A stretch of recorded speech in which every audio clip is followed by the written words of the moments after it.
Di usia ketika sebagian besar anak muda baru mulai mengenal tangga nada, seorang remaja bernama Jason Becker telah memainkan komposisi musik yang hanya dapat dipahami oleh segelintir musisi profesional.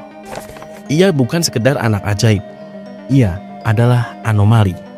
Seseorang yang diberkahi kemampuan bermusik di luar batas kewajaran. Namun di tengah persiapan menuju tur dunia, tubuhnya mulai mengirimkan tanda-tanda aneh. Dan dalam waktu yang begitu singkat, segalanya berubah. Jason didiagnosis mengidap sebuah penyakit yang perlahan melumpuhkan semua fungsi tubuh, hingga akhirnya hanya menyisakan kesadaran dan mata. Dalam kondisi di mana ia tak lagi mampu berbicara, berjalan, bahkan memetik gitarnya sendiri, ia memilih untuk tetap menulis musik. Melalui gerakan bola mata dan dukungan orang-orang yang mencintainya, Jason Becker tetap menciptakan karya dalam diam yang paling mendalam. Inilah kisah tentang seorang jenius, seorang dewa gitar yang tak direstui oleh semesta.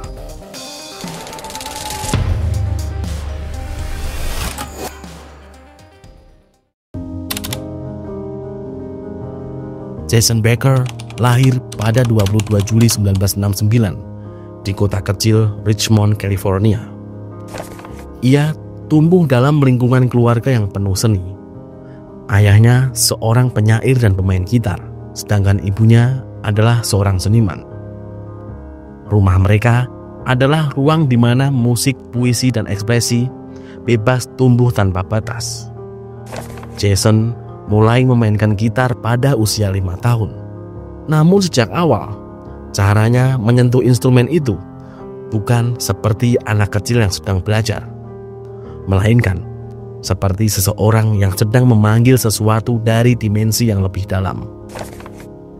Ia belajar dari rekaman-rekaman Bob Dylan, Eric Clapton, dan terutama Yngwie Malmsteen. Tapi ia tidak meniru. Ia mengamati, menyerap, lalu menciptakan gayanya sendiri. Gaya yang kelak akan membuat namanya disejajarkan dengan legenda-legenda besar dunia gitar. Dalam usia yang masih sangat muda, Jason Becker telah menyusun struktur harmoni dengan tingkat kompleksitas yang sulit dipahami bahkan oleh musisi senior sekalipun. Ia tidak sekedar memainkan gitar dengan cepat. Jason menggabungkan teknik-teknik sulit seperti sweep picking, alternate picking, tapping dua tangan, hingga komposisi neoklasik ke dalam satu permainan yang terdengar utuh, penuh, dan sangat personal. Dalam Semesta Shred, ada dua jenis gitaris. Yang pertama, mereka yang ingin tampil mencolok. Dan kedua, mereka yang benar-benar jenius. Dan Jason adalah bagian dari yang kedua. Saat sebagian besar remaja masih mencari jati diri, Jason Becker telah menemukan suaranya sendiri. Pada usia 16, ia merilis album bersama gitaris muda lain bernama Marty Friedman. Nama proyek mereka adalah Cacophony, dan sejak saat itu, dunia gitar tak pernah benar-benar sama lagi.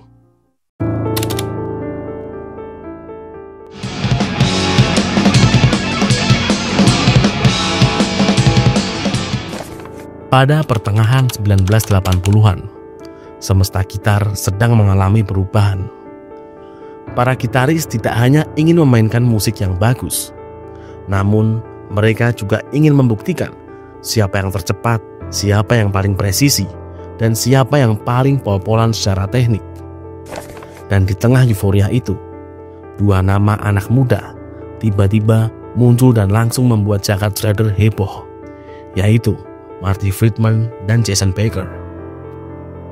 Keduanya masih sangat muda, tapi kemampuan mereka sudah jauh melewati generasi sebelumnya. Mereka membentuk sebuah proyek yang dinamai Cacophony, kata yang berarti kebisingan yang tidak harmonis. Namun sebaliknya, apa yang mereka mainkan justru begitu terstruktur, begitu indah, walaupun cepat dan brutal. Album debut mereka, Speed Metal Symphony, dirilis pada tahun 1987. Disinilah Jason mulai menunjukkan bahwa ia bukan hanya pemain solo brilian, tapi juga arsitek harmoni yang kompleks. Ia dan Marty Friedman tidak sekedar berbagi solo, namun mereka seolah sedang berdialog melalui nada. Keduanya menyusun musik seolah sedang membangun istana dengan ratusan pintu.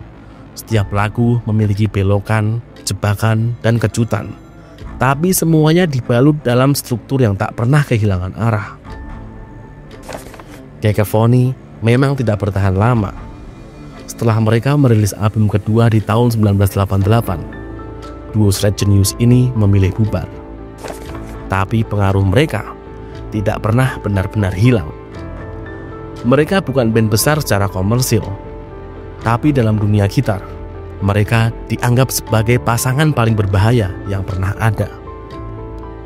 Bagi Jason, masa ini adalah titik terang. Ia berada di tempat yang tepat, bermain musik yang ia cintai, dan dikelilingi oleh orang yang mengerti jiwanya.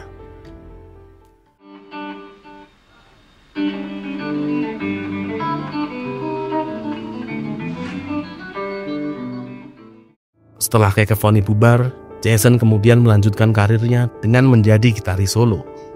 Album solonya, Perpetual Burn, dirilis pada tahun 1988, saat ia baru berusia 19 tahun. Album ini bukan hanya menjadi standar baru dalam dunia shred, tapi juga menjadi penanda bahwa musik bisa sangat teknis tanpa kehilangan jiwanya. Di album solonya ini, ia bukan sekedar bermain gitar, namun ia sedang menulis bahasa lain, bahasa yang tak butuh kata dan tak perlu terjemahan, sebuah bahasa yang hanya bisa didengar oleh mereka yang bersedia hening untuk menikmatinya. Namun hanya sedikit yang benar-benar memahami besarnya karya ini saat itu. Dunia belum siap, dan ketika akhirnya mulai menyadari, waktu Jason justru mulai habis.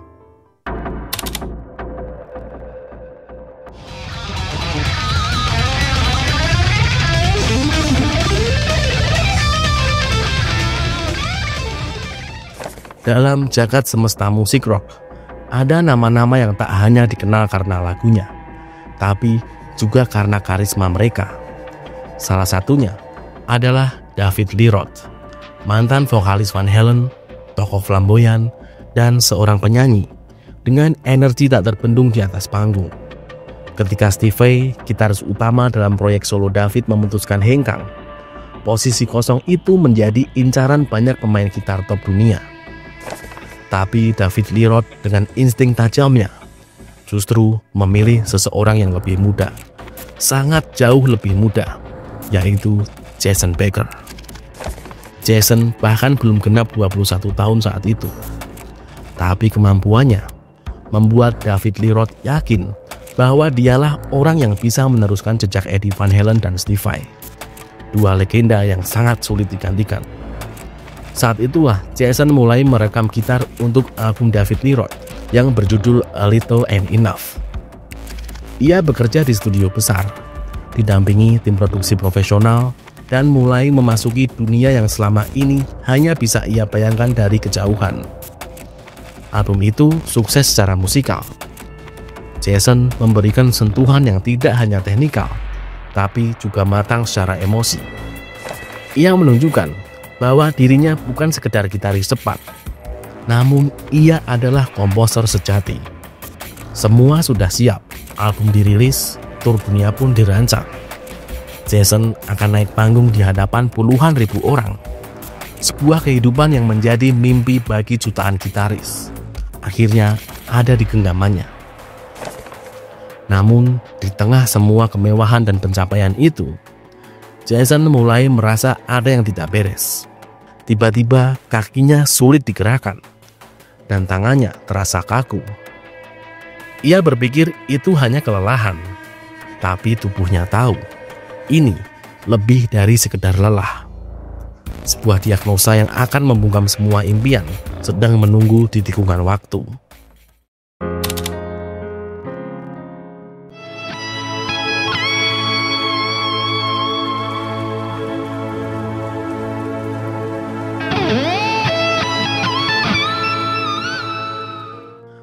saat tubuh yang kuat tiba-tiba tak mampu menopang dirinya, ada sesuatu yang mulai berbisik dari dalam. Saat tangan yang biasanya menari di atas fretboard mulai terasa berat dan sulit dikendalikan, kekhawatiran pun langsung datang. Tapi Jason Becker tetap mencoba berpikir positif. Ia menyebutnya bahwa kondisinya ini adalah sebuah keanehan kecil, sebuah kelelahan yang bersifat sementara. Mungkin kurang tidur atau terlalu banyak bermain gitar. Saat itu, ia tidak ingin membayangkan kemungkinan terburuk. Namun tubuhnya tidak bisa dibohongi. Sampai akhirnya kondisi Jason perlahan semakin memburuk. Jason kemudian didiagnosis mengidap amyotrophic lateral sclerosis, sebuah penyakit neurodegeneratif yang perlahan melumpuhkan otot tubuh, hingga akhirnya hanya menyisakan kesadaran dan kemampuan melihat. ALS adalah penyakit yang tanpa sebab pasti, belum ada obatnya, dan tanpa belas kasihan. Dokter mengatakan Jason Becker hanya punya waktu sekitar 5 tahun. 5 tahun untuk kehilangan semuanya. Kemampuan berjalan, berbicara, bahkan untuk menelan. Namun yang paling menyakitkan, Jason bukan hanya kehilangan fungsi tubuh, tapi ia juga kehilangan mimpinya, tepat di saat semua sudah ada di depan matanya. Bagi sebagian orang, ini adalah akhir. Tapi tidak untuk Jason. Alih-alih menyerah, ia melawan dengan cara yang tidak bisa dibaca oleh dunia. Ia kemudian mulai belajar berbicara lewat mata. Ayahnya membuat sistem sederhana yang memungkinkan Jason mengkomunikasikan ide satu huruf demi satu huruf hanya dengan arah tatapan.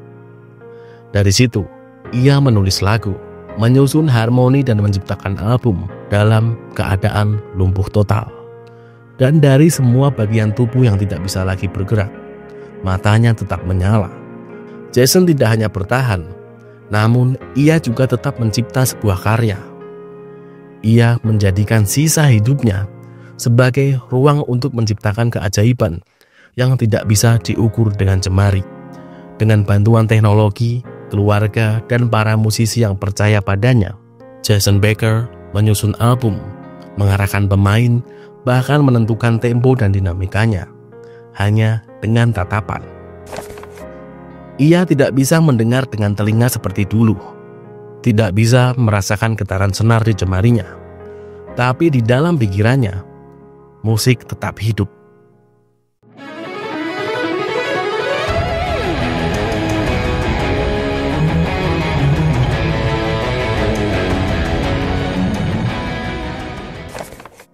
Pada tahun 2001, ia merilis album Perspektif, sebuah karya penuh keindahan yang menggabungkan orkestra, paduan suara, instrumen klasik, dan jejak terakhir dari gaya gitar khas Jason Becker.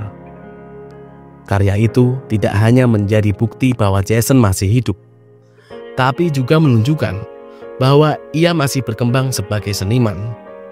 Ia tidak hanya bertahan, namun ia juga menciptakan keajaiban baru. Di tahun-tahun berikutnya, Jason terus menulis musik. Ia menggandeng musisi-musisi besar seperti Joy Satriani, Steve Vai, Paul Gilbert, hingga Michael Lee Firkins untuk mewujudkan album impiannya. Dan hasilnya adalah sebuah album yang dirilis pada tahun 2018, yang menjadi semacam pernyataan keras dari seorang yang dianggap sudah selesai oleh dunia medis. Dalam dunia musik, banyak gitaris yang datang dan pergi. Nama mereka mengisi halaman-halaman majalah, tangga lagu, dan daftar gitaris terbaik sepanjang masa. Namun hanya sedikit yang melampaui batas instrumen itu sendiri. Dan Jason Becker adalah satu dari sedikit itu. Ia tidak pernah menjalani tur dunia. Ia tidak memiliki puluhan album solo. Ia juga tidak pernah berdiri di hadapan puluhan ribu penonton dengan tubuhnya yang bebas bergerak. Tapi warisannya justru jauh lebih besar. Jason Becker adalah contoh paling tragis dari sebuah keajaiban besar. Seorang jenius yang terlalu jauh melampaui generasinya. Ia mencapai puncak saat usianya baru 20 tahun. Tapi tidak lama setelah itu, tubuhnya perlahan direnggut. Apa yang bisa dilakukan oleh seorang pemuda jenius ketika dunia yang seharusnya menyambutnya justru memberi ujian paling berat? Dari seorang remaja yang memainkan gitar seperti bicara kepada langit, menjadi pria yang hanya bisa menatap namun tetap mencipta sebuah karya. Ia tidak pernah benar-benar menutup kisahnya, karena hingga hari ini ia masih bernafas dan masih menciptakan karya dengan mata dan pikirannya.